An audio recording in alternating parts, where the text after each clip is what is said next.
saw Stumpy again. Try not to be alarmed by the Neum Indeed creates. They've done good stuff. I'm not sure if they were the ones responsible for Mighty Number 9. I'm not actually sure now. I hope they weren't. I think they might have been, but I think it's one of those deals where they're a large company with mobile teams. Okay. And they've done more good than bad, like they did Blaster Master Zero's remake. Yeah. That was good. Anyway, so this is Bloodstained Curse of the Moon. I almost said Castlevania. I keep fucking doing that. It might as well be. Me as well. You will see why when we actually start playing. So yeah, I'm gonna check through here. Look, even as far as this makes it so that you can use your sub-weapons by pressing up and attack. Which is how it was done with the old NES games. Yeah. Because lack of buttons. Okay. The only thing I haven't done... I've played a lot of this game. Yeah, noticed. Yeah. I'm thinking, like, let me actually do a tally. Like, 2 hours, and at 3... Oh, for fuck's sake. It's somewhere in the region of about 10 hours at this point. 8 or 9 hours, yeah. Yeah. So, I have unlocked all 3 modes for this game. Okay. Now, I'm going to explain what they are. Now, contrary to what it looks like, they sort of difficulty, but not really. Normal is the original version of the game. It's, you have your main character, and then he can either kill or recruit 3 other characters. If he kills them, he gets a new power. Okay. If he recruits them, you get an extra character. Okay. And you can switch between them instantly. Obviously, you're way better off having multiple characters. Yeah. But it's still kind of cool having him fully powered up. Yeah. If you beat the game with all 3 characters recruited, you unlock this mode, which is essentially the second campaign, in which you're playing as just those 3 and he's gone. Okay. If you beat the game by killing all of them and getting all the powers, which is really hard to do, Yeah. then you get Ultimate mode. And Nightmare and Ultimate are slightly harder than normal. They like bosses have new attack patterns and such. And in Ultimate mode, it's normal mode, except he starts with all of his powers. Okay. So I'm not sure what to go for. Personally, I think what we should do is Ultimate, because it's the same as normal, but he has all his powers. Okay. And Nightmare, because it's the second half of the story. Okay. Fair enough. And I can. Oh god, yeah. Casual. So I explained this before. It makes it so that you have knockback and limited lives. Limited lives not such a big deal. Knockback is a huge deal. Yeah. So I'm going to go for casual.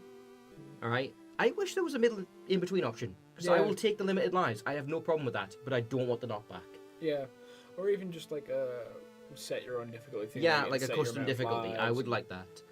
And also, my friend Ducky was telling us, like, how much she hates the fact that it has been decided pretty much by the speedrun community, veteran is the way to go.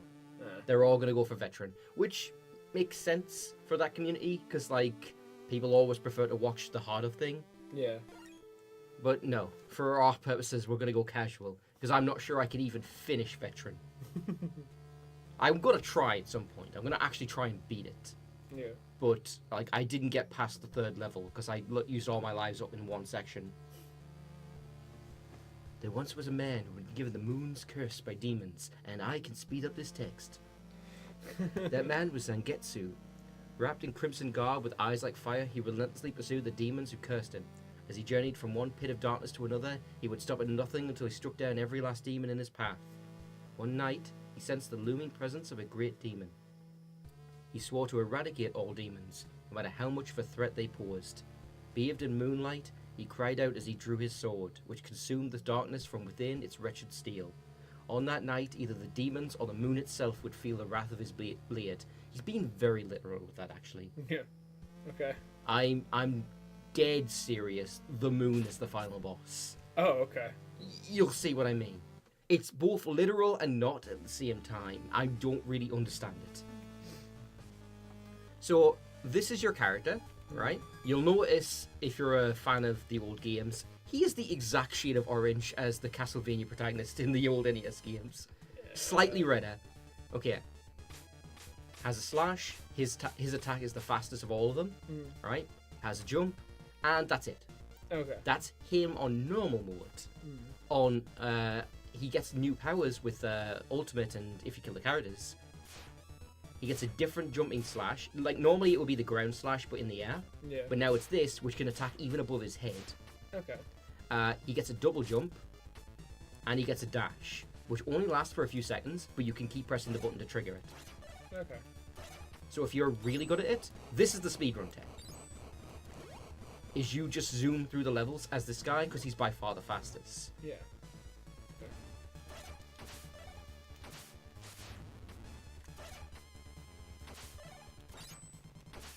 So you're gonna speedrun tech this entire thing? Not really, because I'm not good at speedrunning. But I'm definitely going to be playing faster.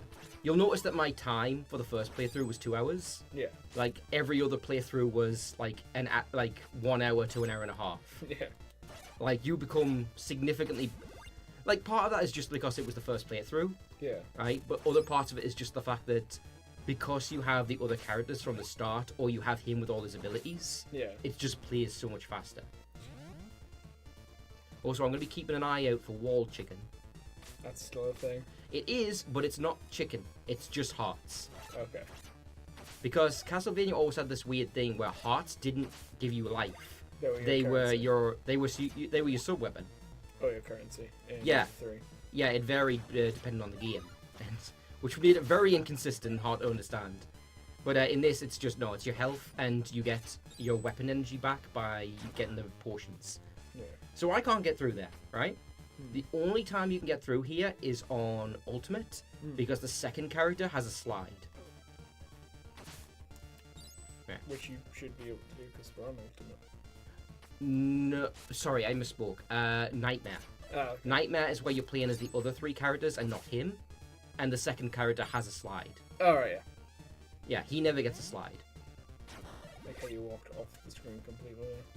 Yeah, because there's like that black bar at the top where the menu is, Yeah. but it's also part of the game. That's also like something the old games did, and it never made sense, but they kept that perspective in because that's that's the way.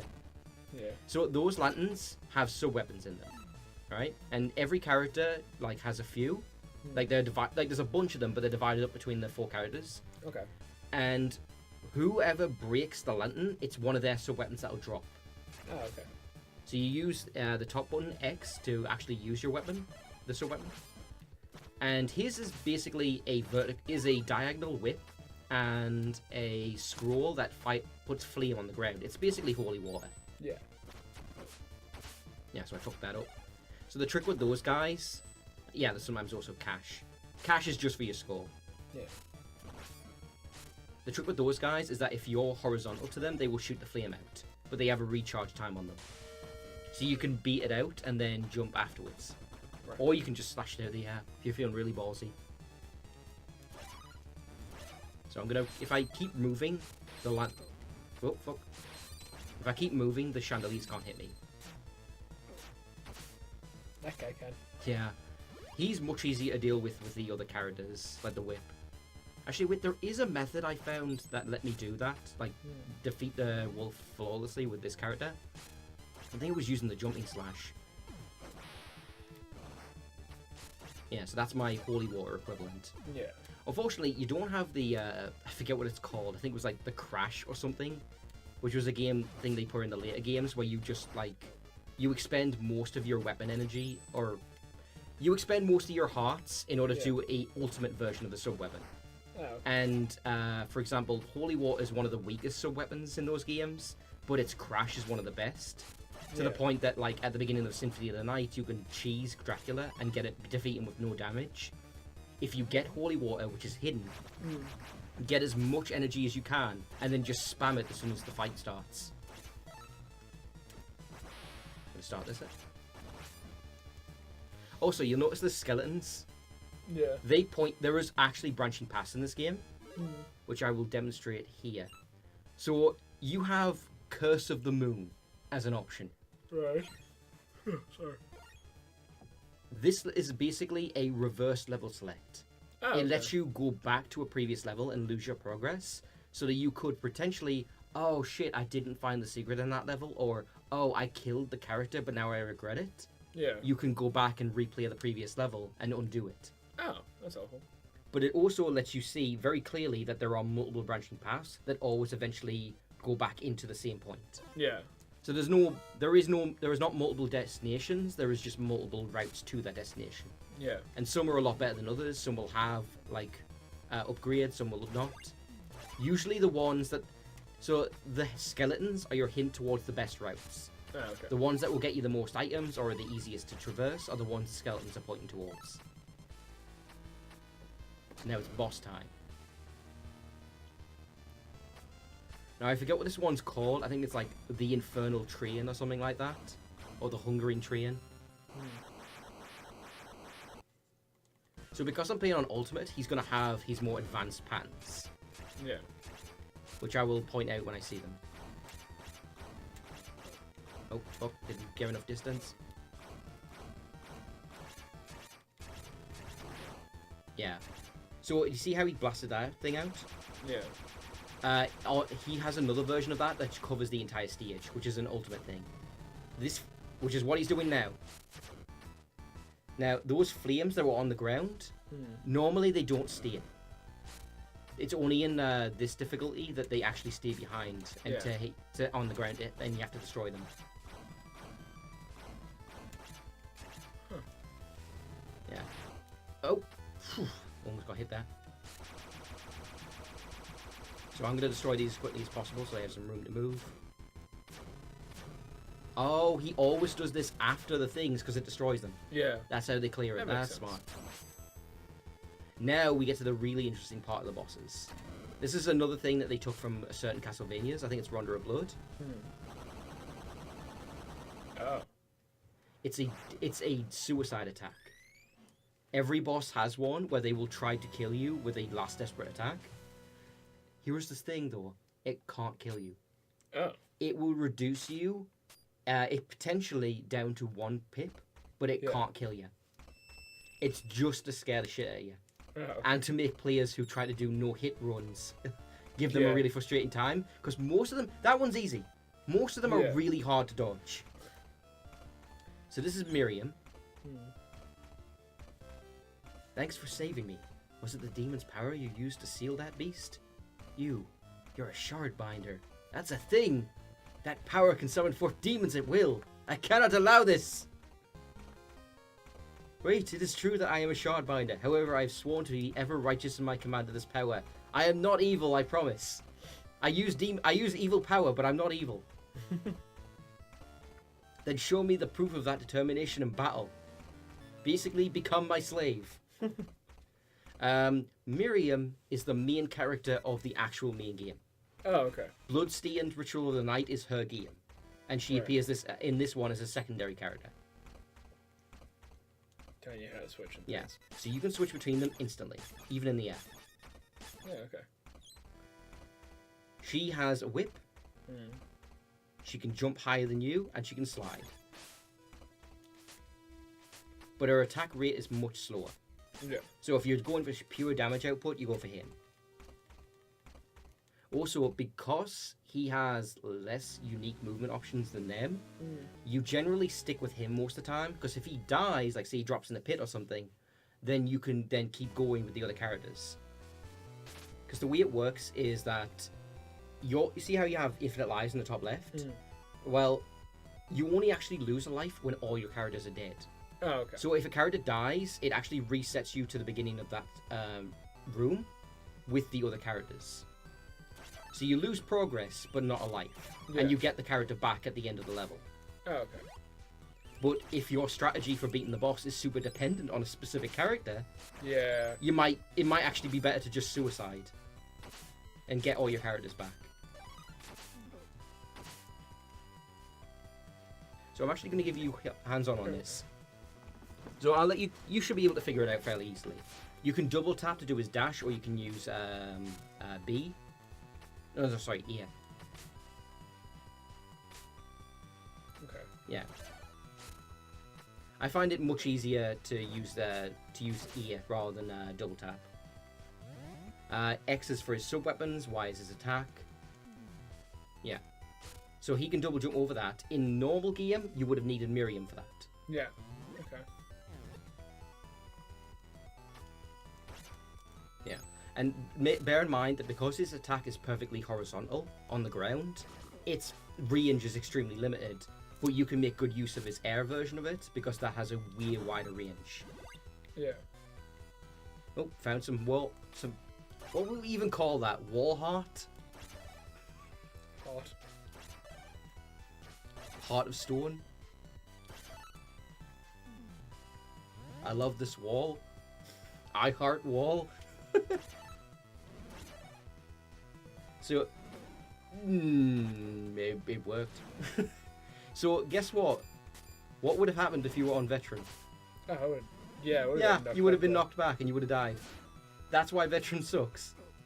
Because that was the thing in the old Castlevanias, the knockback. Yeah. And it made those games infinitely harder than they would otherwise be. Yeah, so you've got the knife with her now. So if you were to press X, you'll just throw a knife forward. Okay. Yeah. She has a bunch. I think she might have the most. Maybe it's on par with like the wizard, who has a lot of spells. I keep saying wizard. He's not a wizard. He's an alchemist. Because that's part of this game's dumb lore. It's like, oh, they're alchemists, and the alchemists are responsible for everything.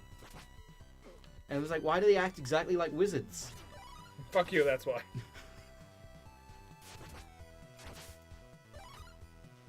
Yeah. So you have max sub-weapon right now at 40, and it's fairly cheap to use it, so just use it at your own discretion. Like, you'll be getting... Yeah, the only way to get up there is with the 4th character who can fly. Oh, okay. Don't know why I didn't see that guy, though. Really should have. Yeah. I'm terrible at this. If you time it, you can jump over... Oh. Now we'll get to see what happens when you die. Yeah. Now you're Miriam. And you have to get through the rest of the level as Miriam. So her whip is actually long enough and stays out long enough that you can destroy all of his arrows.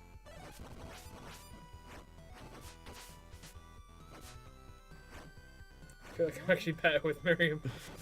She's... Like, that's the thing. Like, it takes... He's by far the worst character in his default state. Yeah. Yeah, you can one-shot that guy with the axe. He's by far the worst Oh, you need her for this.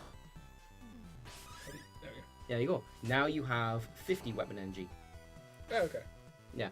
So it's very important to have the other characters alive. Because, like, how would you have reached that thing without her? Yeah. You can't. Most of the upgrades are like that. There's very few that you can get with just him. Which makes, unlocking ultimate mode even more difficult. Yeah.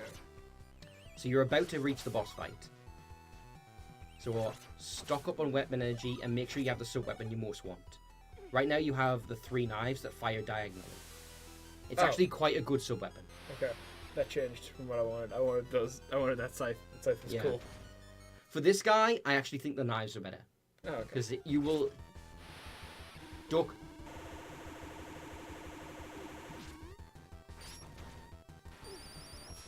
Yeah, you gotta jump on the icicles and then jump over. They're hard to dodge, I'm not gonna lie to you. They're the hardest. There's normally only 2 rocks. There's more on this difficulty. So that's what makes it extra difficult to dodge those rocks. The best I can figure is that you have to hear the sound and then step to the left or right. Yeah, depending.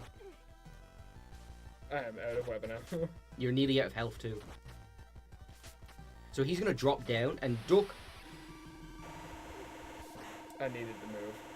No, it wouldn't have. No, it wouldn't have hit me. Shit. No. But it's but I'm clearly terrible at this. But just like losing a character, it just restarts the room. Oh. Okay. It just gives you everyone back. That only matters really on veteran where you have limited lives. It actually feels like an annoyance on casual because it's like, oh, I just want my characters back. Yeah. I'm at my strongest when I have all of them.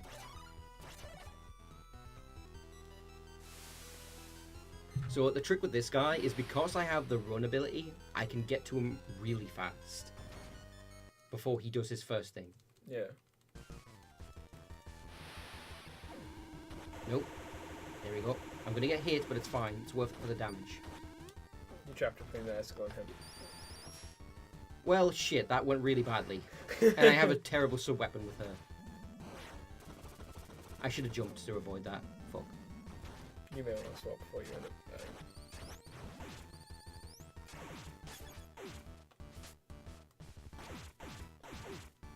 So I'm probably going to fail on this. Fuck.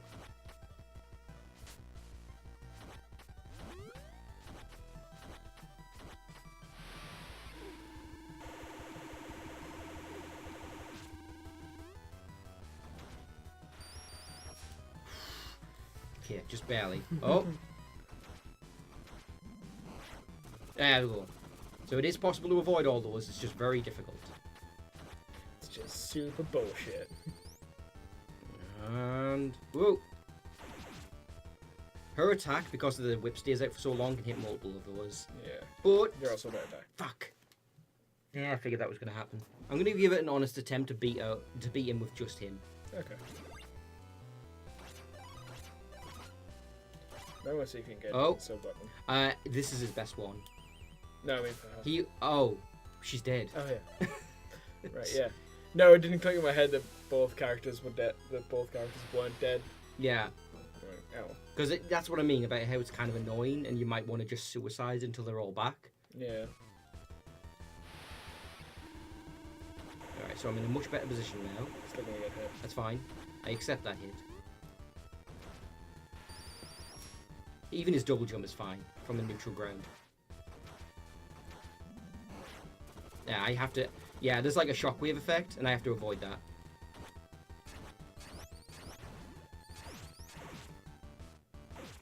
Fuck.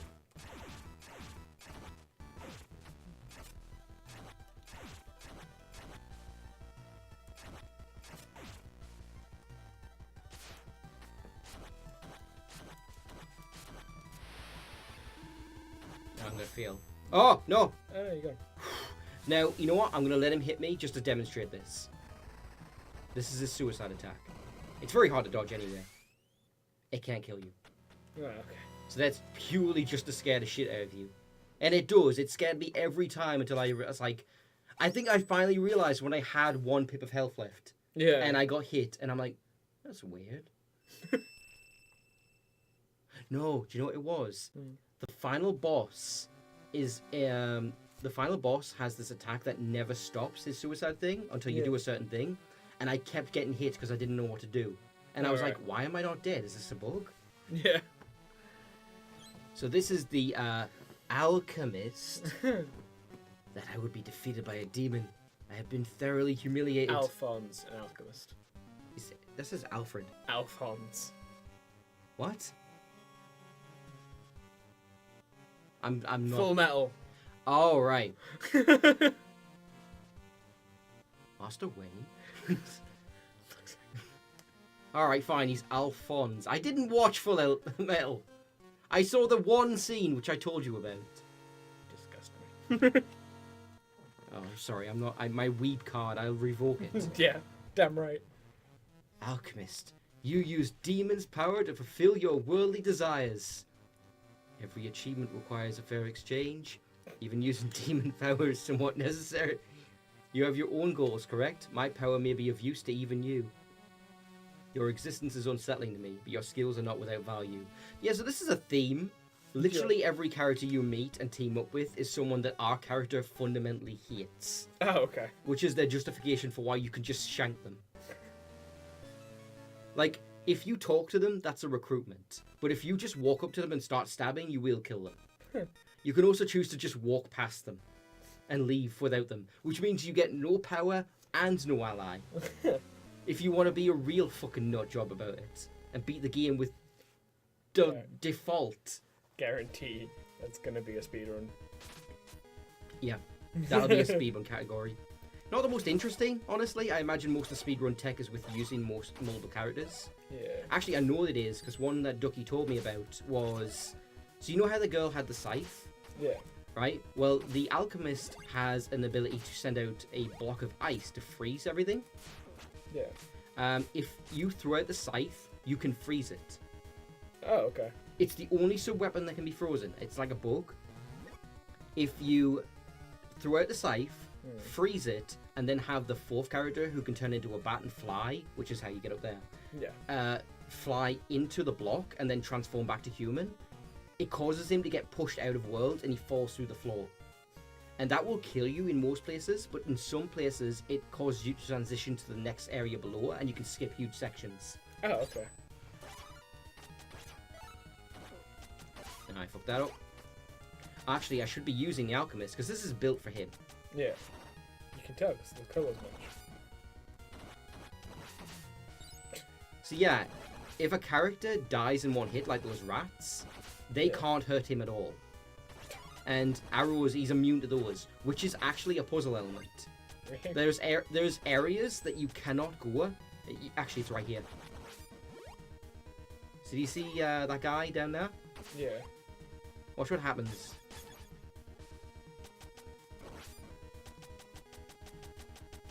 Oh, okay. He's gonna stop eventually.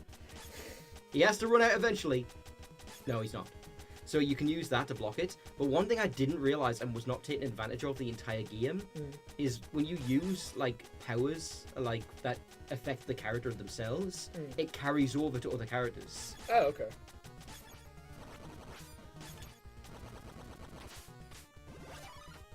That's pretty cool. Yeah. So you can do a lot of crazy stuff by combining stuff together like that. Yeah. Actually, I just remembered, he doesn't have just two, he has three. And his third one is like a power within type thing, where it makes his attack damage with the sword slightly stronger. Yeah. And that's that's the example of a thing that carries over to the other characters. Where you can equip it, you can activate it with him and then switch characters. Yeah. Okay. Nope. Oh, I've just realized what I was supposed to do. If I had been playing as the Alchemist, I would have been guaranteed the freeze drop and could have used that to instantly kill these guys. Because you freeze them, and then you can just kill them in one hit. You just smash the ice and they shatter. Now, as much as it looks like it, there is no way to get over that. Unless you have fourth character. Maybe. I've actually never tried. Don't think I've ever tried. I don't remember. I just, for some reason, I vaguely remember it not being possible. Like there was an invisible wall or something. But I don't know why there would be. Hey, you're thinking. Yep. So,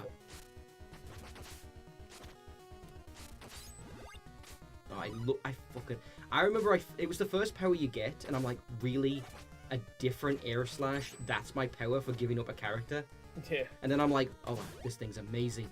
I can hit enemies directly above me with it. That's a weird place to put wall heart. Yeah, it is. I think it was only my last playthrough where I realized it was there. Can we call them Wonder Walls? You know what? Yeah, that works. Now I wonder, can I block this? Yes, I can. That other game I have on the Switch that's like this, Slaying Back from Hell, it actually does have some really interesting combat mechanics, which is probably its only saving grace. And one of them is that you actually have a parry. Oh. You can parry enemy attacks and do this big finisher that that will destroy most normal enemies. Sweet. Sorry, I don't mean to be like so quiet. I'm actually just getting interested by the game. Well, there you go. But I'm terrible at it. Try it with the other characters. See what you do. Most retro games, I'm terrible. I was bad at this game as well. I'm good at it now because, well, good. I'm better at it now after 8 playthroughs. So you just got the power up ability. So try it out. So now you do 1 extra pip of damage. Oh, okay.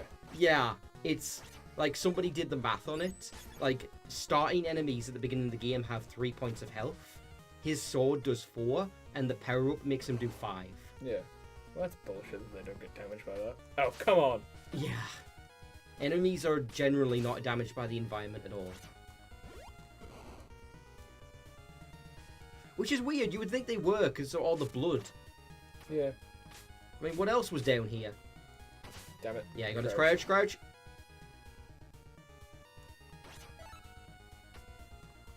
But yeah, if you're having trouble dealing with the rats, try using his fire. The Alchemist. Ah, got a head jump. Oh, it's the L and R button to switch character. No, I'm saying I forgot how to jump. Oh, right. That's a weird thing to forget. So yeah, you can use a spell with Y. Oh, And it just basically makes you invincible to them. Anything that will die in one hit cannot touch the alchemist like this. Oh, okay. His spells are one of the best ways to cheese the game. Yeah. In fact, there's a particular spell he gets, which is like, it basically lets him summon balls of lightning, Right. and that is a boss killer. It will just make mincemeat out of most bosses. So the only way to reach that was with her slide. You can't even jump high enough to reach that. Not even with his double jump. Just. I have tested it. There's no way. Even if you ran, trust me, it'll not work. I feel bad. I think I must have misjudged it because all I remember is missing and falling down there. Fuck. First try. Fuck. Well, now I know. I'll remember that next time I do a solo run with him. Fuck.